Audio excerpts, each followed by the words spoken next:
तो मैं आपको जो है एक शॉप का रिगार्डिंग प्रोग्राम है, मैं उसका एक डेमो देना चाहता हूँ इसमें। यहाँ पर जो भी आपका यूज़र आईडी पासवर्ड है वो इसमें लिखना है। तो फर्स्ट इसमें विंडो ये आएगी, यहाँ पर ये आइटम दिखाता है। सपोज बेसिकली यहाँ पर दिखाता है कि जो भी आपके आपके जो भी आपने प्रोडक्ट्स के बुक किया हुआ है आइटम, इसमें मतलब बुक सॉरी नहीं, स्टॉक में ऐड किया हुआ आइटम वो यहाँ पर दिखाता है। और कोई आउट ऑफ स्टॉक हो गया है वो आइटम यहाँ दिखाता है। इन स्टॉक में जितने भी आइटम है ये, और आउट ऑफ स्टॉक का यहाँ पर दिखाता है। कोई चीज खत्म हो जाती है तो वो उसका क्वांटिटी यहाँ पर आपको दिखती है। तो सबसे पहले हम ये देखेंगे यहाँ पर कि इसमें स्टॉक मैनेज होता कैसे। स्टॉक इन द सेंस आपके जो सामान आपकी दुकान में है वो इसमें जुड़ेगा कैसे। ठीक है, तो इसको स्टॉक में जोड़ने के लिए सबसे पहले आपको क्या करना है, स्टॉक ऐड स्टॉक बटन पर क्लिक करना है, और आइटम का जो भी नाम है वो आपको यहाँ पर लिखना है। उसका कोई डिस्क्रिप्शन अगर है थोड़ा सा बड़ा, जिससे कि आप प्रोडक्ट को ज्यादा अच्छे तरीके से और पहचान सके, तो वो यहाँ पर आप डाल सकते हैं हल्का। यूनिट में आप यहाँ पर उसको नग में बेचते हैं या किलो में बेचते हैं जो भी है, तो आप जैसे नग में बेचते हैं कोई आइटम तो वो नग पर नो सेलेक्ट इसमें कर लें। इसके बाद उसका रेट क्या है, उस अमाउंट का जो भी आपको कस्टमर को बेचेंगे, तो वो रेट क्या रहेगा। रेट क्या रहेगा इन इसके बाद क्या है कि जीएसटी का बिल जैसे आपको बनाना है, तो जीएसटी का स्लैब का अलग अलग रहता है। किसी प्रोडक्ट का कुछ होता है, किसी प्रोडक्ट का कुछ होता है। तो वो जीएसटी का स्लैब आप यहाँ से इसमें से सिलेक्ट कर सकते हैं, जो भी आपका सिलेक्ट इसमें आता है। और क्वांटिटी की, वो आइटम की क्वांटिटी कितनी अवेलेबल है आपके पास, इसमें आप बेसिकली जीरो भी डाल सकते, सॉरी जीरो तो नहीं डलेगा,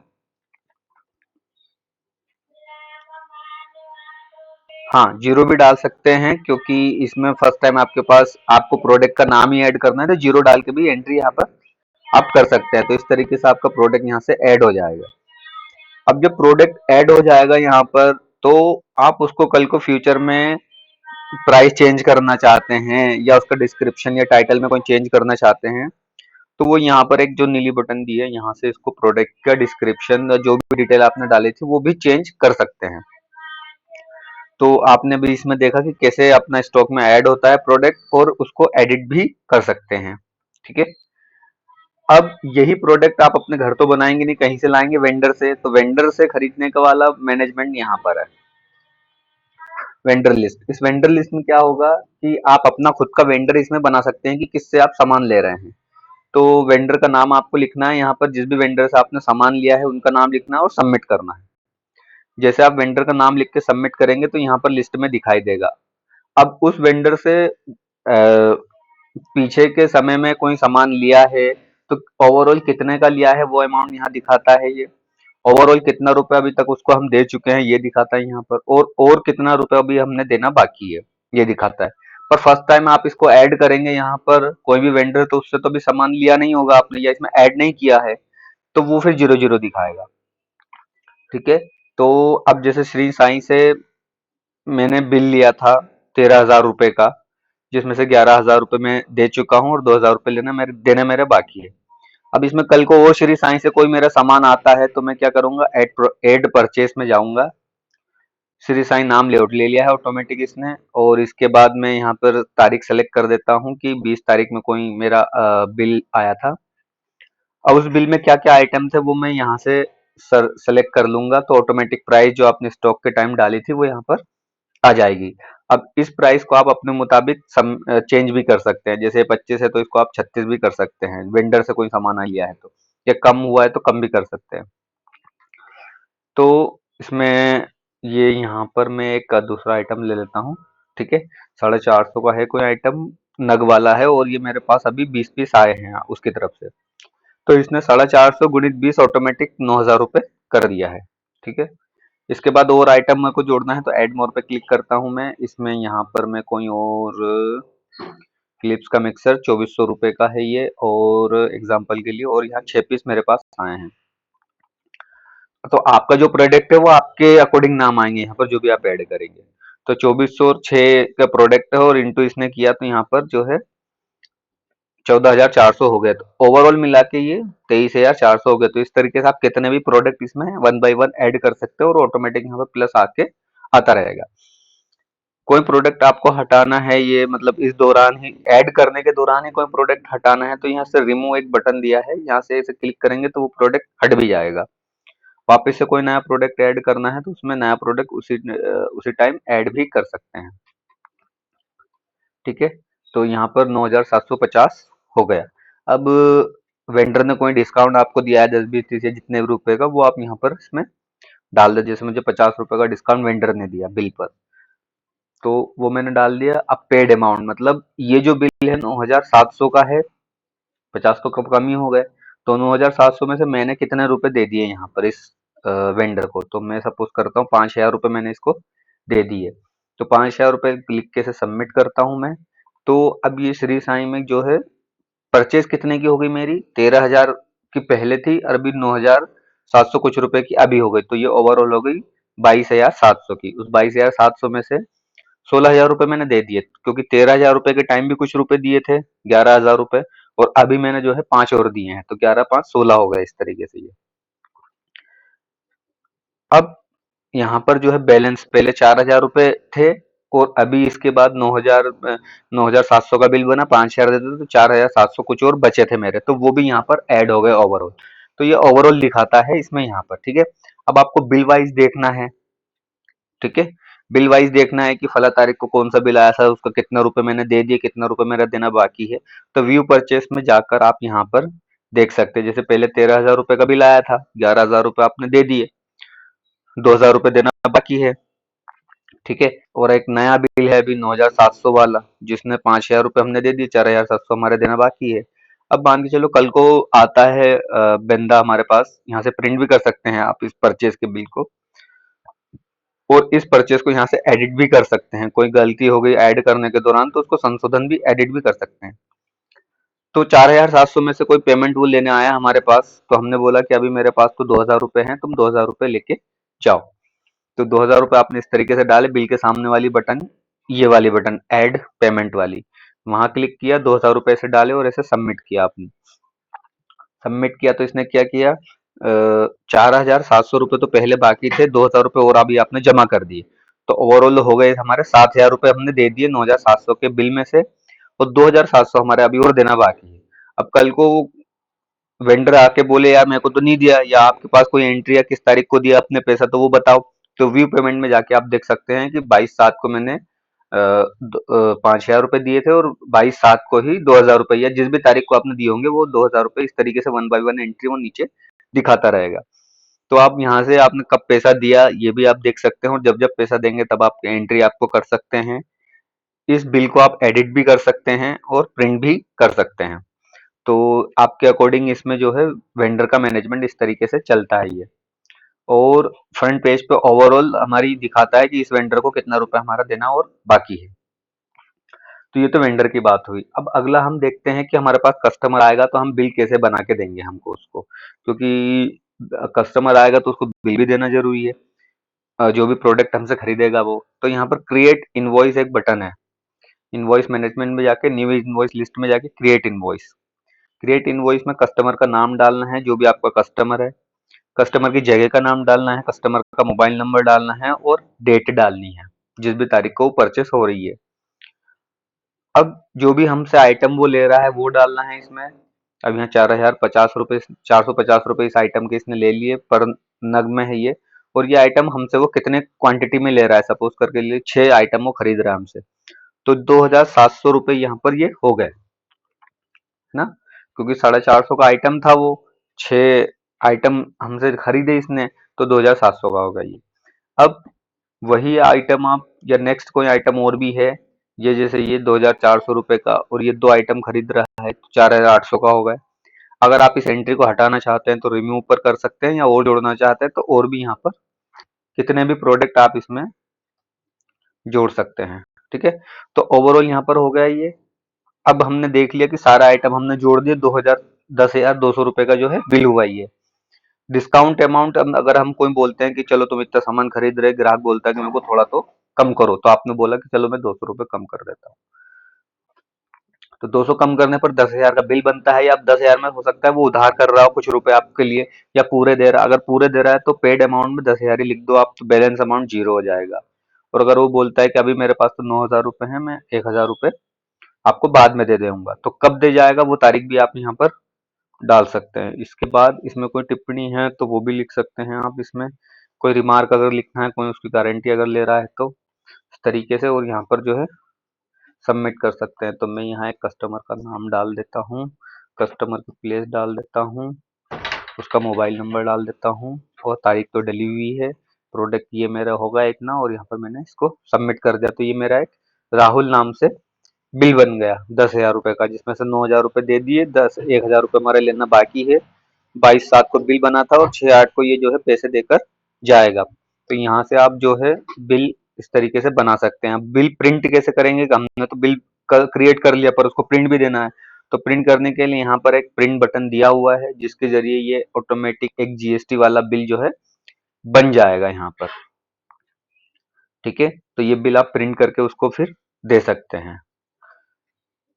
अब अगला आता है कि ये बिल में कोई जानकारी गलत हो गई, मेरे को एडिट करना है, तो यहाँ से ये जो बटन दी है नीली वाली, यहाँ से उस बिल को आप एडिट भी कर सकते हैं। ठीक है, और उसमें नए आइटम जोड़ भी सकते हैं। ठीक है, अब इसके बाद क्या होता है कि 1,000 रुपये हमारे लेना बाकी है। कल को कस्टमर आया और उसने बोला कि दादा मैं कुछ पैसे जमा करना चाहता हूँ इसमें, जो मेरी आपको देना बाकी है जितने भी रुपए, तो आपने बताया 1,000 रुपये लेना बाकी है, तुम अभी कितने दे रहे हो? वो मान के चलो बोलता है 200 रुपए है मेरे पास, 200 रुपए आप जमा कर लो, तो 200 रुपए ऐसे करके सबमिट करना है आपको। और अब इसने घटा दिए उस 1,000 में से कि 800 रुपए और लेना बाकी है। अब वो एंट्री देखना है आपको कि कब कब ये पैसे देकर गया हमारे, क्योंकि हर बार ये आएगा और यहाँ पर हमें जो है पैसे देकर जाएगा जब तक हमारे पैसे लेना बाकी है। तो अभी मैंने एक 200 की एंट्री कर दी, एक 300 की एंट्री कर दी, मतलब राहुल ने एक बार 200 रुपए दे के गया मेरे को, एक बार जो है 300 रुपए दे के गया। पर ये एंट्री मेरे को अभी दिमाग में है, बट आपको भविष्य में कभी देखना है तो यहाँ पर ये जो पीली वाली बटन है यहाँ पर आप क्लिक करके देख सकते हैं कि 9,000 रुपए तो इसने इस तारीख को दिए थे, 200 रुपए इस तारीख को दिए थे, 300 रुपए इस तारीख को दिए थे, और जो भी पैसा इसने दिया था वो सारा 1 बाय 1 नीचे आता रहेगा।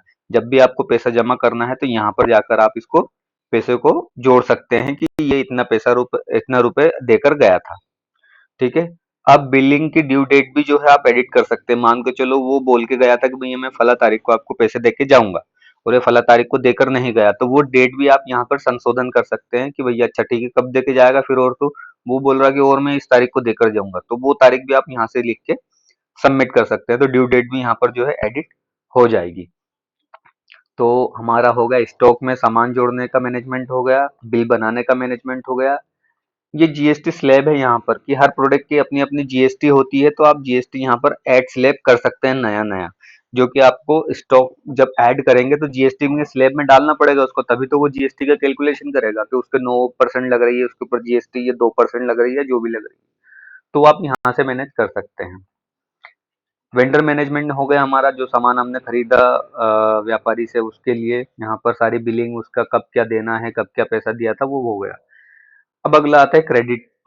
इसमें क्रेडिट में क्या होता है कि सपोज कर के चलो उधार करके गया आपका ग्राहक, उधार करके दिए गया, पर आपको देखना है कि मेरी किस एरिया वाइज, मतलब किस गांव में कितना मेरा मेरा पैसा लेना जो है बाकी है। तो वो गांव आप यहाँ से सिलेक्ट कर कर ऐसे सबमिट करेंगे तो ऑटोमेटिक एक्सेल एक डाउनलोड हो जाएगी, जिसमें दिख जाएगा कि उस गांव में जितने लोगों ने भी उधार किया होगा पैसा, वो उसकी एक्सेल ऑटोमेटिक यहाँ पर बन के रेडी हो जाएगी। तो आपको ज्यादा मेहनत नहीं करना है। अगला है रिपोर्ट। इसमें आप ये देख सकते हैं ड्यूज डेज का पेमेंट। ड्यू डेज मतलब ड्यूज पेमेंट का ये है कि कोई वो बंदा कोई तारीख बता कर गया था कि मैं फला तारीख को पैसे दे के जाऊंगा, पर वो नहीं दे के गया, वो तारीख निकल गई। तो आपको देखना है कि यार मेरी उधारी अभी इस तारीख तक कितने रुपए जो है आने थे पर आए नहीं। तो ड्यूज पेमेंट में जाकर आप देख सकते हैं कि जो भी तारीख निकल गई है वो तारीख की एंट्री यहाँ पर आएगी, मतलब 6 मई को पैसा आने थे पर इसने नहीं दिए, तो ये एंट्री यहाँ पर आ रही है। 7/5 को पैसे आने थे, ये नहीं आया, इसकी भी एंट्री यहाँ पर आ रही है। 30/4 को पैसे आने थे, वो भी नहीं आए, तो उसकी भी एंट्री आ रही है। तो यहाँ पर ओवरऑल आप जो है ड्यूज डेट की, मतलब जो डेट निकल गई है, ग्राहक बताकर गया था कि फला तारीख को पैसे देके जाऊंगा मैं, पर वो देकर गया नहीं, उसकी एंट्रीज यहाँ पर आपको मिल जाएगी। ठीक है, जो डेट निकल गई है, तो बिल भी संशोधन कर सकते हैं, यहाँ से कोई पैसा भी जमा कर सकते हैं, और सारी चीजें आप प्रिंट व्रिंट भी बिल भी कर सकते हैं। इसके बाद टुडेज, टुडेज मतलब आज जो भी आपकी सेलिंग हुई वो यहाँ पर आप निकाल सकते हैं। आज मान के चलो एक बिल हमने बनाया था 10,000 का, तो वो निकल के आ गया। तो ऐसे जितने भी बिल आपके पर्टिकुलर उस तारीख में बनेंगे, सिर्फ आज की बात है, उस करंट दिन की बात है, तो वो यहाँ से आप ऑटोमेटिक निकाल सकते हैं कि आज कितना मेरा पैसा का सामान जो है बिका। वीकली, उस हफ्ता में कितना सामान बिका आपका, वो भी यहाँ से निकाल सकते हैं आप। मंथली, उस मंथ में, मतलब यहाँ पर आप जो है कोई भी मंथ आप सेलेक्ट कर लिए कि जनवरी में कितना मेरा सामान बिका, फरवरी में कितना मेरा सामान बिका, मार्च में कितना सामान मेरा बिका। तो सेलेक्ट करके ऐसे जनरेट रिपोर्ट करेंगे तो वो ऑटोमेटिक उस टाइम के लिए जनरेट कर देगा रिपोर्ट कि उस समय में कोई सामान आपका बिका है या नहीं बिका है। ठीक है, बिका होगा तो एंट्री आएगी। उसके बाद ईयरली, साल की में कितना सामान आपका बिका वो भी आप एंट्री यहाँ पर निकाल सकते हैं कि 2021 में मेरा कितना सामान बिका। तो ऑटोमेटिक यहाँ पर ये जो है दिखा देगा, जैसे इसमें है नहीं तो नहीं दिखा रहा है। अब हम 2022 में जाते हैं, जनरेट रिपोर्ट। 2022 में इतने बिल मेरे बने हैं, तो वो इस तरीके से तारीख वाइज भी आप यहाँ से सर्च कर सकते हैं। अब इसके बाद एक है कार्ड मैनेजमेंट। कार्ड मैनेजमेंट क्या होता है, जैसे आप अपना कार्ड बनवाते हैं दुकान पर जाकर, तो वो एक कार्ड पेपर में आपको बना कर देता है। तो आजकल डिजिटल कार्ड का ज़माना है, मोबाइल से ही सारे काम हो जाते हैं, तो मोबाइल पर एक्सेस कर सकते हैं आपके कार्ड इसमें। वो हमें इसमें एक वेबसाइट भी बना कर देते हैं आपको, जिसमें जिस वेबसाइट पर आप अपनी सर्विसेज डाल सकते हैं कि आप क्या चीज़ प्रोवाइड कराते हैं, आप अपने फ़ोटो डाल सकते हैं। कुछ सेल को ऑनलाइन बेचना चाहते हैं, जैसे फ्लिपकार्ट और अमेज़न वगैरह अपने प्रोडक्ट को ऑनलाइन बेचते हैं, तो आप भी अपने प्रोडक्ट को ऑनलाइन यहाँ से बेच सकते हैं। ये भी प्लेटफ़ॉर्म हम आपको बनाकर देते हैं। तो क्या सर्विसेज आप यहाँ पर प्रोवाइड कराते थे, वो ऐड, एडिट, डिलीट कर सकते हैं। आपके कोई फ़ोटो डाल सकते हैं यहाँ पर दुकान वगैरह के अच्छे सर्विसेज के। पेमेंट्स में आप जैसे व्हाट्सएप सॉरी फ़ोन पे, गूगल पे और पेटीएम वगैरह से जैसे पेमेंट लेते हैं, तो वो भी बारकोड यहाँ पर आप अपना अपलोड कर सकते हैं। सेल्फ प्रोडक्ट, किसी प्रोडक्ट का आप ऑनलाइन बेचना चाहते हैं, जैसे फेस्टिवल सीजन आता है और उस दौरान आप जो है ऑफर नए नए निकालती हैं कंपनियां, और आप चाहते हैं कि ये प्रोडक्ट मेरा जल्द से जल्द बिके, ऑनलाइन बिके, ताकि कस्टमर मेरी दुकान पे ना आए और उससे पहले ही मेरे पास जो है बुकिंग उस प्रोडक्ट की आ जाए। तो यहाँ से आप प्रोडक्ट को ऑनलाइन ऐड कर सकते हैं, कुछ भी प्रोडक्ट का नाम, उसका डिस्क्रिप्शन, उसकी क्या प्राइस रहेगी और उसका फोटो यहाँ पर से डाल के सबमिट कर देंगे। तो जो चीज़ आप यहाँ पर डालेंगे आपकी वेबसाइट पर वो दिखेगा वहाँ पर प्रोडक्ट, और वहीं से ही जो है कस्टमर अपने मोबाइल या लैपटॉप या जहाँ से भी वेबसाइट को आपकी एक्सेस करेगा, तो वो जो है ऑटोमेटिक आपके पास बुकिंग आ जाएगी यहाँ पर। अब बुकिंग कैसे आएगी, वो वहाँ से उसने वेबसाइट पे आपकी गया, वो जो कि हमने बना कर दी, वहाँ से उसने बुक कर दिया आइटम, बुक कर दिया, उसके बाद बुकिंग आइटम यहाँ पर जो है आपको दिखेंगे कि इस फला इंसान ने ये वाला आइटम बुक किया है, इसने, इनका मोबाइल नंबर ये है, इन्होंने ये आइटम बुक किया है, इनका नाम ये है, इन्होंने ये आइटम बुक किया। तो मोबाइल नंबर और नाम ये आता है वहां से, जब वो बुकिंग क्रिएट करता है तब वो उससे मांगता है कि आपका नाम और मोबाइल नंबर क्या है और कौन सा प्रोडक्ट आप बुक कर रहे हैं। तो ये पूछने के बाद वो वहां से सबमिट करता है और वो बुकिंग आपको यहाँ पर दिखने लगती है। तो आप उसको फिर फोन करके अपनी बुकिंग या अपना सामान प्रोवाइड करा सकते हैं। कोई बुकिंग आपको सामान नहीं लिया तो वो यहाँ से बुकिंग हटा भी सकते हैं कि आपने सामान उसको नहीं दिया। तो ऑनलाइन बुकिंग की फैसिलिटी भी रहती है इसमें कि कोई भी सामान आप अपने दुकान का ऑनलाइन भी बेच सकते हैं। कस्टमर आपकी वेबसाइट को मोबाइल या व्हाट्सएप या जैसे भी उसको एक्सेस करना होगा करेगा, वहां से जाकर वो आपके प्रोडक्ट को बुक कर देगा। तो ये पर यहीं पर है इतना इसमें मैनेजमेंट।